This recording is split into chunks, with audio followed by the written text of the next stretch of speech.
बाबूजी के पिए वाला मुंह तो जरा दिए मरले तो ही है तो पानी के करा दियाला बताई नाम के रवा महापातर बनी रवा ज्ञान के महापातर नहीं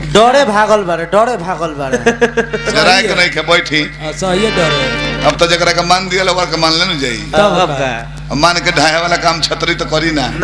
छतरी है जा एक बार मान देली जा तो हो गइल मान देली जा डराई मत छतरी है जा अपना करम पर अडिग रहिले जा करम पर रवा केहू ब्यास से फोन करके पूछी कि 13 दिन पर क्रिया काहे होला पूछी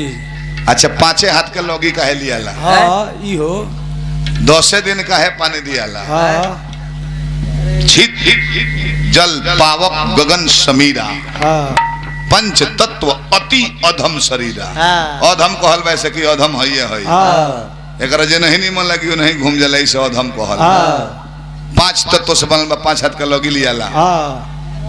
10 दिन पानी दियाला शरीर में 10 गो दुआरी बा मालिक आ 10 के तृप्त कइल जाला बाबा जी लोग के मुताबिक तो तृप्त करा करब तृप्त करे वाला शरीर जरा दले आत्मा जीवात्मा जाके परमात्मा में मिल गई तो वो पानी दिया तक ना पीपर के 10 गो दुआरी में 10 के शांत कइल जाला नेखा जान का बता ना जान तो वैसे कि तू बड़ा है बड़ा सुजीत भाई का लगा गिन ला 2 गो अखिया 2 गो कानावा 4 2 गो नकिया 6 मुहावा 7 नाभि 8 को भइल नु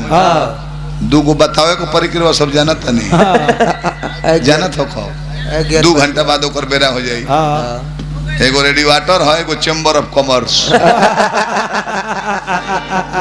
10 गो दुआरी में सब खुल है बा आ कुल ही से गंदगी निकलेला आँखियों से कीचड़ बहरियाला लोर बहेला उन छराहे लगेला जो पियले हो जनत हो हां जी कान में से खोटी बिगत रह नाक में से का बिगत रह कहे के बा ठंडा में तनी भर सर्दी हो जाता है चाह तर केक लिखी तले भलाक दे 11 लिखा जाता है एगो नाभिए हो बंद दरवाजा हो जाए बोले मुंह खोल देला लेके चल जाला अच्छा अल्ट्रासाउंड में सब कुछ लौकता मालिक सतीश बाबू अल्ट्रासाउंड में सब कुछ दिखाई दे रहा है ना फेफड़ा हृदय लीवर कौन अल्ट्रासाउंड में ही लौकता कि प्राण कहाँ बाबू कहने से बहक देता कि प्राण के अंत हो जाता है शरीर मर जाता है कोनो बाप वैज्ञानिक लगे विज्ञान आगे है लेकिन पुराण से पीछे है यस यस विज्ञान आगे है लेकिन पुराण से पीछे है जननी कहाँ बने रहुआ हम खाली बौरे ना बोले निमनु बात कहिले ई कुल ना आवेला निमन करवा कहे नहीं खे वो याद कर ले बनी खाली बिना मतलब के बात कोई दिन के ब्याह समय भाग जाता है की होती के कहता इज्जत दिन के झलवैया उतना दिन के वहां का ब्याह उतना दिन के अरे वजन बरा भी गुदरी क्लास में नाम लिखाइल होय नु तो ना बेरा से हम मार्केट में बने गुदरी में पहले में ना गुदरी जना के घरी LKG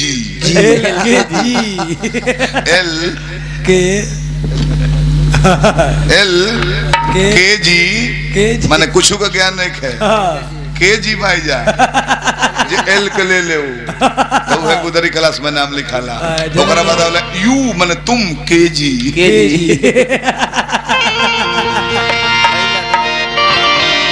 जननी इस समय के मार मालिक अंतिम पद हो कहानी में बानी उहनु कहानी के अंतिम पद नहीं के चला कभी महाराज अच्छा सही बनी भरती वशिष्ठ बाबा गोड़ धले बड़े आरोवा तरह के हे प्रभु जी हे गुरुदेव जी अब हमारा ये है ना खबरत कि हमारा सब बड़ पापी बात के बा मोहि समान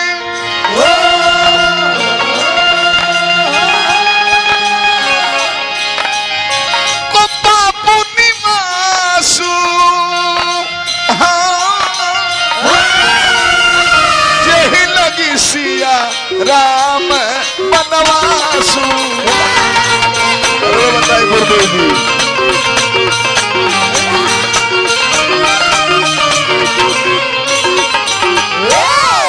भरत जी कहले कि हमारे से बड़ के पापी बाना जेकर चलते भाई राम के अब माता तुल्य भौजाई सीता के भाई लक्ष्मण के बनवास हो गइल। हे गुरुदेव हमार जियल ठेने कहले का कहत तू बिना राजा के राजपाट उदास लगेला मुदई यही में अटैक कर देला तब का राजपाट हथियावे खाती हे भरत जन खाती तहर बाप मर गईले जन खाती तहर भाई के बनवास हो गईल ओह राजपाट के संहारा अब राजा बन के अपना प्रजा का रक्षा करो भने गुरुदेव का कहत नहीं सारी बात मान ले मानी की बात रहो ना मानो हमारे को बात माने गुरुदेव जी सब है चले के अब भैया राम के लौटा के लेके आवे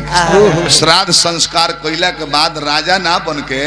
सेन समाज सजावता रहे कहते हे गुरुजी करम पटकल से फेड़ा पर से अबीछी मरल से दैव चलावले दाव घाव के करा के देखा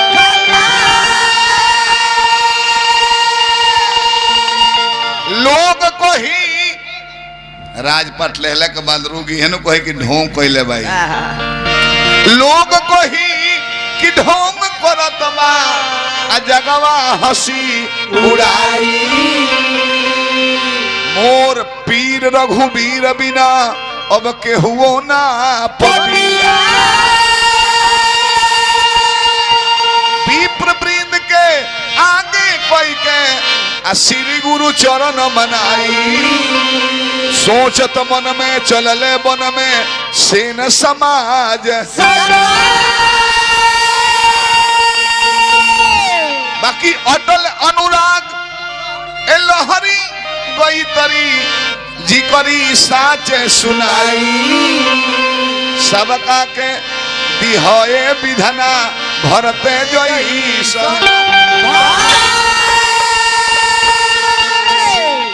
चले के बेरा आ गइलो मालिक राम जी के लौटावे खाती भरत जी कहले कि हे गुरुदेव तने माई से पूछ ले अंदाजे कहाँ चल जाई कावना वन में भेजले बिया आ जाके के कैसे कहले कि रे पापिन सापिन जौन सापिन अपन अंडा ना चहले अपने बच्चा के खा जाले फिर पुरस्कार हमरा आयोजन करता मंडली